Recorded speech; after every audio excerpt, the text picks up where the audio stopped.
করা আছে, যেটা বিভিন্ন ব্যাংকে এই যারা পলাতক আছেন বা যাদের নামে বিভিন্ন রকমের অর্থ আত্মসাৎ এবং পাচারের মামলা আছে, তাদের নিয়ে তাদের ডিপোজিট করা অর্থ সেগুলোকে আমরা জব্দ করা আছে।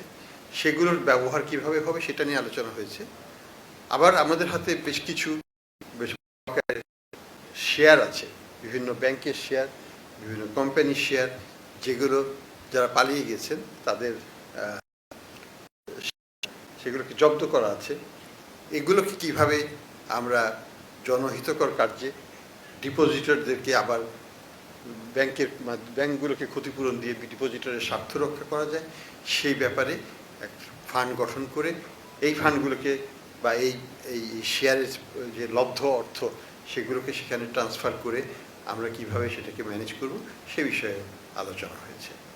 যে সমস্ত টাকা পাচার হয়েছে এগুলো ফেরত আনা কতদিন সম্ভব? আচ্ছা, ইন্টারন্যাশনাল এক্সপেরিয়েন্সটা এটা 4 থেকে 5 বছর লাগে আইনি প্রক্রিয়া শেষ হতে। তবে এটার মধ্যে কিছু ইন্টারমিডিয়েট অন্তর্বর্তীকালীন কিছু ব্যবস্থা নেওয়া যায়, যেমন বিদেশে তাদের যে সম্পদ আছে সেই সম্পদকে ফ্রিজ করা যায়। সেটা কিন্তু আপেক্ষিকভাবে বছরখানেকের মধ্যেই করা সম্ভব, আরও কম সময়েও করা সম্ভব, যদি আমরা এটাকে প্রপার আইনি প্রক্রিয়া আমাদের দেশে সম্পন্ন করতে হবে এবং তারপরে এই রিকোয়েস্টটা বিদেশে আমাদেরকে সঠিক প্রণালী করতে হবে। রিকোয়েস্টটা যেটাকে বলি মিউচুয়াল লিগ্যাল অ্যাসিস্ট্যান্স, MLA। তো আমরা MLA প্রক্রিয়াতে আছি এখন, আমরা রিকোয়েস্ট পাঠাচ্ছি।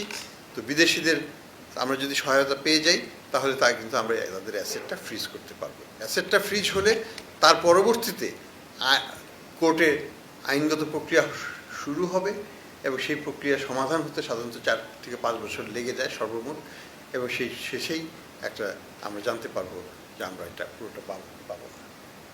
প্রধান উপদেষ্টা আসলে বলেছেন যে লুটের টাকা ম্যানেজমেন্ট ফান্ড একটা করার জন্য, যেটার দ্বারা উনি যেটা বলেন ডিপোজিটর এবং এট দ্য সেম টাইম দরিদ্র জনগোষ্ঠী করোনাতে এই টাকা এই লুটের টাকাটা অনেক এটা এই পুরো টাকাটা সত্যিকার অর্থে বাজেট বা অন্য কোনো কিছুতে নিয়ে এসে এটা পুরো দরিদ্র জনগোষ্ঠীর জন্য লুটের টাকা ম্যানেজমেন্ট হবে এবং এটা উনি আজকে নির্দেশ দিয়েছেন। এই সংক্রান্ত একটা সিদ্ধান্ত হয়েছে। কোর্টের সিদ্ধান্ত হওয়ার পরেই এবং আইনের সঠিক ধারা প্রয়োগের মাধ্যমেই এই কার্যকলাপ করতে হবে। প্রয়োজন বোধে আইনকে কিছু সংশোধন করতে হতে পারে, সেটা নিয়ে আমাদের আইন মন্ত্রণালয় এবং অ্যাটর্নি জেনারেলস অফিস সেটা নিয়ে কাজ করবেন। কিন্তু সেটা যদি প্রয়োজন হয়, এটা আমাদের বর্তমান আইন দিয়ে যদি করা সম্ভব হয় আমরা সেটাও করব।